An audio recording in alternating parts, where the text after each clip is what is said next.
നമസ്കാരം. ടോക് ടേഴ്സിലേക്ക് മാന്യപ്രേക്ഷകർക്ക് സ്വാഗതം. ബാലഭാസ്കറിന്റെ മരണത്തെക്കുറിച്ച് പുതിയൊരു എവിഡൻസുമായിട്ടാണ് ഞങ്ങൾ ഇന്ന് വന്നിരിക്കുന്നത്. ബാലഭാസ്കറിന്റെ കേസിൽ നമുക്ക് അറിയാം, പല ട്വിസ്റ്റുകളും സംഭവിച്ചിട്ടുണ്ട്, പല കാര്യങ്ങളിലും നീണ്ടുപോയ കേസുമാണ്. എങ്കിലും ഇപ്പോഴും ആ കേസിന്റെ പല ഭാഗങ്ങളിലും എത്തിച്ചേരുകയും അതിനെ ആ കേസ് പുനരന്വേഷണത്തിനായിട്ട് എടുക്കുകയും ചെയ്ത ഒരു അവസരത്തിൽ നമുക്ക് പുതിയൊരു എവിഡൻസ് ഇപ്പോൾ കിട്ടിയിരിക്കുകയാണ്. നമ്മുടെ ലക്ഷ്മിയുടെ സഹോദരന്റെ ഒരു പങ്ക് ഈ സ്വർണ്ണക്കടത്തിൽ ഉണ്ടെന്ന് നമുക്കിപ്പോൾ തെളിവ് സഹിതം ലഭിച്ചിരിക്കുകയാണ്. നമുക്കൊരു വോയിസ് പുറത്തു വന്നിട്ടുണ്ട്. ആ വോയിസിൽ നമുക്ക് പറഞ്ഞിരിക്കുന്നത് എന്താണെന്ന് നമുക്കൊന്ന് കണ്ടു നോക്കാം. ശരിക്കും പറഞ്ഞാൽ നമ്മൾ ഈ കേസിന്റെ ഒരു ടേണിംഗ് പോയിന്റ് ആയിട്ട് മാറാൻ പോവുകയാണ് ഈ സംഭവം. എന്തെന്ന് വെച്ചാൽ നമ്മളൊരു തമ്പിയെ ചോദ്യം ചെയ്ത സമയങ്ങളിലും പോലീസിന്റെ അന്വേഷണത്തിലും ക്രൈംബ്രാഞ്ച് അന്വേഷണത്തിലും CBI അന്വേഷണത്തിലൊക്കെ തമ്പി പറഞ്ഞത് എനിക്ക് കള്ളക്കടത്തായിട്ട് ബന്ധവുമില്ല, സ്വർണ്ണക്കള്ളക്കടത്തിൽ എനിക്ക് ഒരു പങ്കുമില്ല എന്നാണ് തമ്പി അന്ന് പറഞ്ഞിരുന്നത്. അതുപോലെ തന്നെ ഈ കള്ളക്കടത്തിന് ശേഷം ഇതിന്റെ ഇടയ്ക്ക് തമ്പിയെ ഓരോ കാര്യങ്ങൾക്ക് ഓരോ സ്വർണ്ണക്കടത്ത് കേസിൽ പിടിക്കുകയും വിഷ്ണുവിനെ പിടിക്കുകയൊക്കെ ചെയ്തു. അതുകൊണ്ട് തന്നെ ആ സമയങ്ങളിൽ തമ്പി പറഞ്ഞത് എന്താണ്, എനിക്ക് സ്വർണ്ണക്കടത്ത് കേസിൽ ഇപ്പൊ ബാലഭാസ്കർ മരിക്കുന്ന സമയത്തൊന്നും എനിക്ക് കള്ളക്കടത്ത് ഇല്ലായിരുന്നു. ബാലഭാസ്കർ മരിച്ചതിന് ശേഷമാണ് എനിക്ക് സ്വർണ്ണക്കള്ളക്കടത്ത് ഞാൻ തുടങ്ങിയതെന്നാണ് തമ്പി പറഞ്ഞിട്ടുള്ളത്. അപ്പൊ അതിനെയൊക്കെ ഗണ്ണിക്കുന്ന രീതിയിലുള്ള ഒരു വോയിസ് ആണ് നമുക്ക് പുറത്തു വന്നിരിക്കുന്നത്.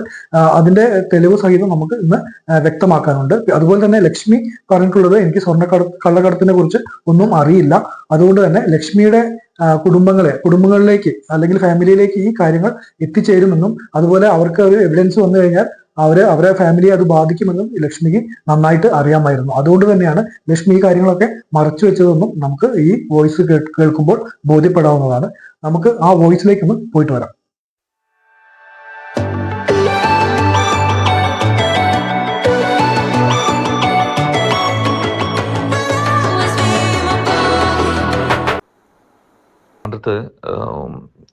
കുറച്ച് സ്വർണ്ണം വിൽക്കുന്നതിനായിട്ട് ചെറിയ സ്വർണ്ണക്കടയിൽ ഞാൻ പോയിട്ടുണ്ടായിരുന്നു. അപ്പോൾ ഈ 916 അല്ലാത്ത സ്വർണ്ണങ്ങൾ വലിയ ജ്വല്ലറിയിൽ കൊടുത്തു കഴിഞ്ഞാൽ വലിയ പൈസ കിട്ടില്ല.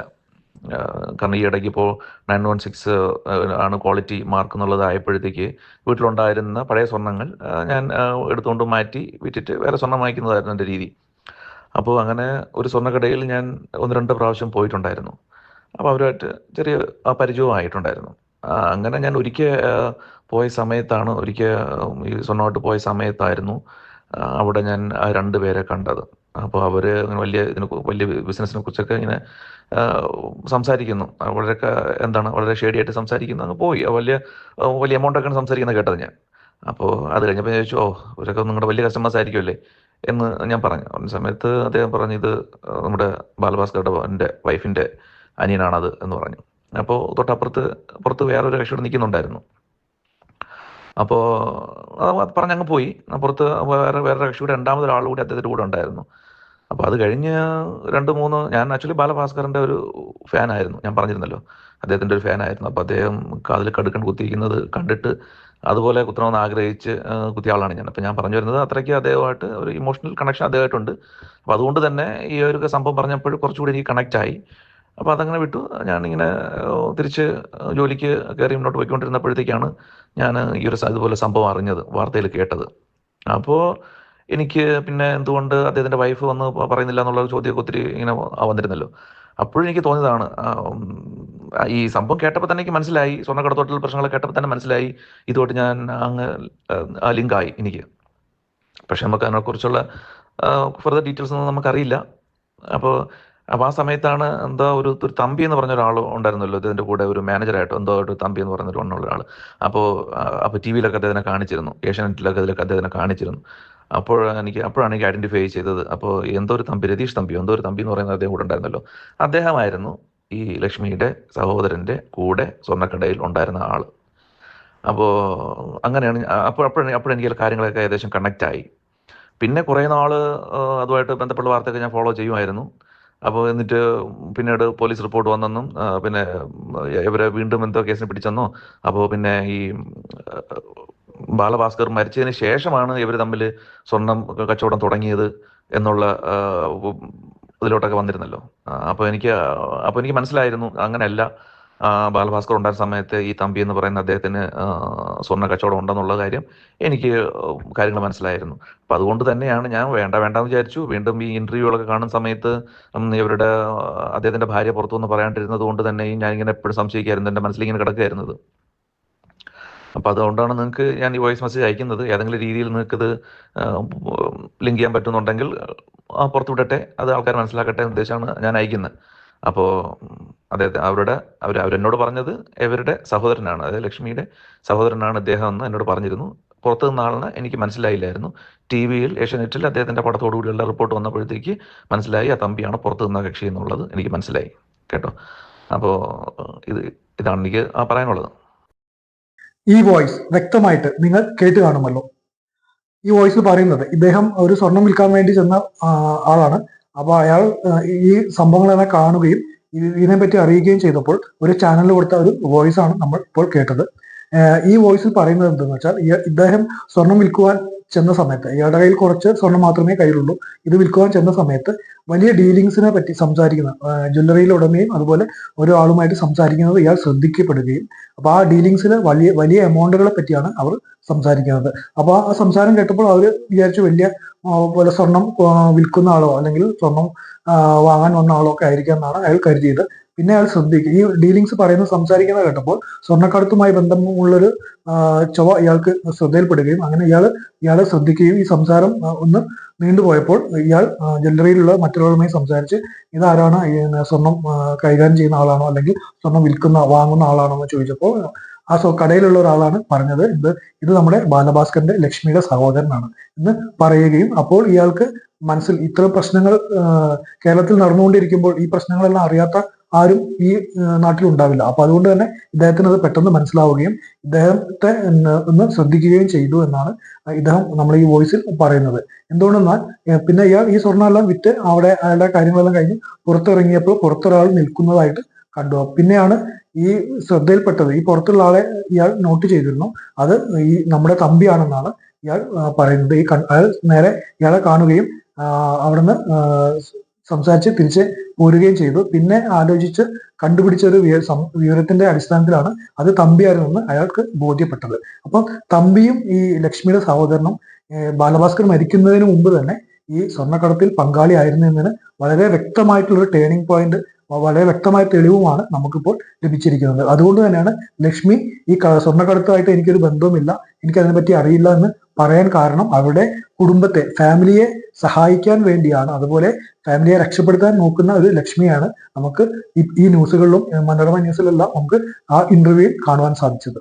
നമുക്ക് ഈ കേസുകളിൽ മനസ്സിലാക്കാൻ സാധിക്കുന്നുണ്ട് ബാലഭാസ്കറിന് ഈ സ്വർണ്ണക്കടത്തുമായി ബന്ധം ഉണ്ടായിരുന്നോ ഇല്ലയോ എന്നുള്ളതാണ് നമുക്കിപ്പോൾ സംശയം പ്രകടിപ്പിക്കുന്നത്. എന്തുകൊണ്ടെന്നാൽ ബാലഭാസ്കർ ഈ വണ്ടിയിൽ ഉണ്ടായിരുന്ന സമയത്ത് തന്നെ ബാലഭാസ്കർ അറിയാതെ തന്നെയാണ് ഈ സ്വർണം ഇവർ കടത്തിയതെന്നാണ് നമുക്ക് അറിയാൻ സാധിക്കുന്നത്. അതുകൊണ്ട് തന്നെ ബാലഭാസ്കർ ഇതിനെപ്പറ്റി ഒരു സൂചന ലഭിച്ചിരുന്നു എന്ന് നമുക്ക് ലക്ഷ്മിയല്ല പ്രിയ വേണുഗോപാൽ സംസാരിക്കുന്ന വോയിസിൽ നമ്മൾ കേട്ടിരുന്നു. ആ ഉദാഹരണത്തിന് ഇപ്പം അയാൾക്ക് ഒരു സംശയം കുടുങ്ങിയതിനാൽ, ആ സംശയം നീണ്ടുപോയതിനാൽ ബാലഭാസ്കറിന്റെ ട്രൂപ്പിൽ നിന്നും ഈ തമ്പിയെയും വിഷ്ണുവിനെയും ഒഴിവാക്കാനുള്ള ഒരു ശ്രമം ബാലഭാസ്കർ നടത്തിയിരുന്നു. അതിന്റെ ഒരു മുന്നോടിയായിട്ടുള്ള ഒരു കാര്യങ്ങൾ ഇവരുമായി സംസാരിച്ചിരുന്നു. അപ്പൊ ഇതുപോലെയുള്ള പരിപാടികൾ എൻ്റെ വണ്ടിയിലോ എൻ്റെ സ്ഥാപനത്തിന്റെ മേലെയോ നടത്താൻ പാടില്ല എന്ന് ബാലഭാസ്കർ ഇവർക്ക് ഒരു വാർണിംഗ് നൽകിയിരുന്നു എന്നാണ് അന്ന് അറിയാൻ സാധിച്ചത്. അതിന്റെ പേരിലാണ് ഇവർ ഈ വണ്ടി ആക്സിഡന്റ് ആക്കുകയും ബാലഭാസ്കറിനെ വകവരുത്തുകയും ചെയ്തതെന്നാണ് നമുക്കിപ്പോൾ മനസ്സിലാക്കാൻ സാധിക്കുന്നത്. ആ ആക്സിഡന്റ് സമയത്ത് തന്നെ ബാലഭാസ്കറിന്റെ വണ്ടിയിൽ വിഷ്ണുവിനെ അവിടെ ആക്സിഡന്റ് ആയ ശേഷം വിഷ്ണുവിനെ ആ സീറ്റിൽ കൊണ്ടിരുത്തുകയായിരുന്നു എന്നാണ് നമുക്കറിയാൻ സാധിച്ചത്. എന്തുകൊണ്ടെന്നാൽ ആ വണ്ടി ഇടിപ്പിക്കുന്നത് മറ്റൊരാൾ, വണ്ടിയിൽ വന്ന ഒരാൾ ഈ ഡ്രൈവർ സീറ്റിൽ കയറിയിരുന്ന് ഈ മരത്തിൽ 2 പ്രാവശ്യം വണ്ടി ഇടിപ്പിക്കുകയായിരുന്നു എന്നാണ് നമുക്ക് അറിയാൻ സാധിച്ചത്. അതിനുശേഷം വിഷ്ണുവിനെ അവിടെ മെല്ലെ ആ സീറ്റിൽ കൊണ്ടിരുത്തുകയായിരുന്നു. അതുകൊണ്ട് തന്നെയാണ് വിഷ്ണുവിന് കുറഞ്ഞ ചെറിയ പരിക്കുകളോടെ വിഷ്ണു രക്ഷപ്പെടുവാനും സാധിച്ചത്. അതുകൊണ്ട് തന്നെയാണ് ഇങ്ങനെ ഒരു ട്വിസ്റ്റയിൽ സംഭവിച്ചതും. അല്ലെങ്കിൽ ഫ്രണ്ടിലിരുന്ന വിഷ്ണുവിനൊന്നും സംഭവിക്കാതെ ബാക്കിലിരുന്ന ബാലഭാസ്കറിനാണ് ഗുരുതരമായ പരിക്കുകൾ ഏറ്റതെന്ന് നമുക്ക് ആ കേസിൽ കാണുവാൻ സാധിക്കും. അതുകൊണ്ട് തന്നെ ആ സീറ്റിൽ ഇരുത്തിയ ശേഷം ഇയാൾ വണ്ടിയിൽ നിന്ന് ഇറങ്ങുകയും, തടിയുള്ള ഒരാളാണ്, അയാൾ വണ്ടിയിൽ നിന്ന് ഇറങ്ങുകയും ആ വണ്ടി വിഷ്ണുവിനെ അവിടെ ഇരുത്തിയ ശേഷം ഇയാൾ മറ്റൊരു വണ്ടി എടുത്തിട്ട് പോവുകയും ചെയ്തു എന്നാണ് എന്ന് ദൃക്സാക്ഷികൾ പറയുന്നത്. അതുകൊണ്ട് തന്നെ ലക്ഷ്മിക്ക് ഈ കേസുമായിട്ട് നല്ല ബന്ധമുണ്ട്. സ്വർണ്ണക്കടത്ത് കേസിൽ പങ്കാളിയായിരിക്കുന്ന ലക്ഷ്മിയുടെ സഹോദരനെ അതല്ലെങ്കിൽ ലക്ഷ്മിയുടെ കുടുംബത്തെ രക്ഷിക്കുവാൻ വേണ്ടിയാണ് ലക്ഷ്മി ഇതുവരെ കള്ളങ്ങൾ പറഞ്ഞിരുന്നത്. നമ്മൾ എന്തിനു മറച്ചു വെക്കണം കാര്യങ്ങൾ? ഇനി ബാലഭാസ്കറിന് സ്വർണ്ണക്കടത്തിൽ ബന്ധമുണ്ടെങ്കിൽ തന്നെ അത് പുറത്തു വരട്ടെ. പുറത്തു വരണമെന്നാണ് ബാലഭാസ്കറിന്റെ അച്ഛനും, അവനത് ചെയ്തിട്ടുണ്ടെങ്കിൽ അത് തെളിയണം, പുറത്തു വരണമെന്നാണ് ബാലഭാസ്കറിന്റെ അച്ഛനും ഒരു തവണ നമ്മോട് സംസാരിച്ചപ്പോൾ പറഞ്ഞത്. അതുപോലെ തന്നെ ഈ കേസുമായി ബന്ധമുള്ള ലക്ഷ്മിക്ക് ഇതെല്ലാം മറച്ചു വെക്കേണ്ടി വരുന്നത് ഈ കുടുംബത്തെ രക്ഷിക്കാൻ വേണ്ടിയാണെന്നും എന്ന് നമുക്കിപ്പോൾ മനസ്സിലാവുന്നുണ്ട്. കഥകൾ ഇനിയും മുന്നോട്ട് പോകുന്നുണ്ട്. പല ട്വിസ്റ്റുകളും ഇതിൽ ഈ ആക്സിഡന്റ് സംഭവിച്ചിട്ടുണ്ട്. അതിനുശേഷം ഈ വണ്ടി രണ്ട് തവണ ഈ മരത്തിൽ ഇടിപ്പിച്ച ശേഷമാണ് വിഷ്ണുവിനോട് ഇരുത്തിച്ച് ഇവർ മടങ്ങുന്നത്. അതുകൊണ്ട് തന്നെയാണ് വിഷ്ണു സാരമായ പരിക്കുകളോടെ രക്ഷപ്പെടാനും കാരണം. ബാലഭാസ്കറിന് ഈ കേസിൽ പങ്കുണ്ടോ ഇല്ലയോ എന്നുള്ളത് അത് കാലം തെളിയിക്കട്ടെ. കേസ് തെളിയിക്കുമ്പോൾ നമുക്ക് അതിന്റെ ഭാഗങ്ങളൊക്കെ മറ്റു കാര്യങ്ങളൊക്കെ അറിയാൻ സാധിക്കും. എങ്കിലും ഇതിൽ വലിയൊരു ക്രൈം നടന്നിട്ടുണ്ടെന്ന് നമുക്ക് മനസ്സിലാക്കാൻ സാധിക്കും. ആ സമയത്ത് തന്നെ സ്വർണം പൊട്ടിക്കുന്ന ടീമുകൾ അവരെ ഫോളോ ചെയ്തിരുന്നെന്നും അതിന്റെ ഭാഗമായിട്ട് അവരുടെ ഒരു കളിയാണോ ഈ ബാലഭാസ്കറിനെ മരിക്കാൻ കാരണം? അവർ ബാലഭാസ്കറിനെ വണ്ടിക്ക് പുറത്തെടുത്ത് മർദ്ദിച്ചിരുന്നു എന്ന് കലാഭവൻ ശോഭി കണ്ട ഒരു കാഴ്ചയിൽ പറയുന്നുണ്ട്. അതുപോലെ തന്നെ ഈ സ്വർണം പൊട്ടിക്കൽ ടീമും ഇവരുമായുള്ള ക്ലാഷിന്റെ പേരിലാണോ ഈ ബാലഭാസ്കറിനെ വകവരുത്തിയതെന്നും നമുക്ക് തെളിയേണ്ടതുണ്ട്. എന്തായാലും കാലം ഇതെല്ലാം തെളിയണം എന്ന് തന്നെയാണ് നമ്മൾ ആഗ്രഹിക്കുന്നത്.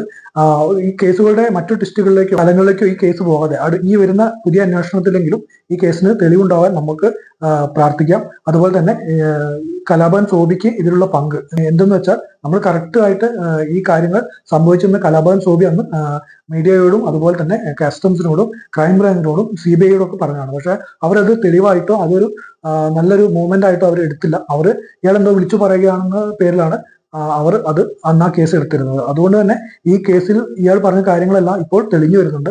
അതിന്റെ ആ റൂട്ടിലേക്കാണ് ഇപ്പോൾ കാര്യങ്ങൾ പോകുന്നത്. അതുകൊണ്ട് തന്നെ ഈ കേസ് ദൈവത്തിന്റെ ഒരു കയ്യൊപ്പ് ഈ കേസിൽ വന്നിട്ടുണ്ട്. അതുകൊണ്ട് തന്നെയാണ് ഇതുപോലെയുള്ള ഓരോ സൂചനകൾ കേസിന്റെ വഴിത്തിരിവായിട്ട് നമുക്ക് കാണുവാൻ സാധിക്കുന്നത്. ദൈവത്തിന്റെ കൈകൾ ഇതിൽ നല്ലൊരു ശതമാനവും പ്രവർത്തിക്കട്ടെ, ഈ കേസ് തെളിയട്ടെ എന്ന് നമുക്ക് പ്രാർത്ഥിക്കാം. നിങ്ങളുടെ അഭിപ്രായങ്ങൾ നിങ്ങൾ കമന്റുകളായി രേഖപ്പെടുത്തുക. പുതിയൊരു വീഡിയോയുമായി ഞങ്ങൾ വരുന്നവരേക്കും It's me signing off, Talk Treasures.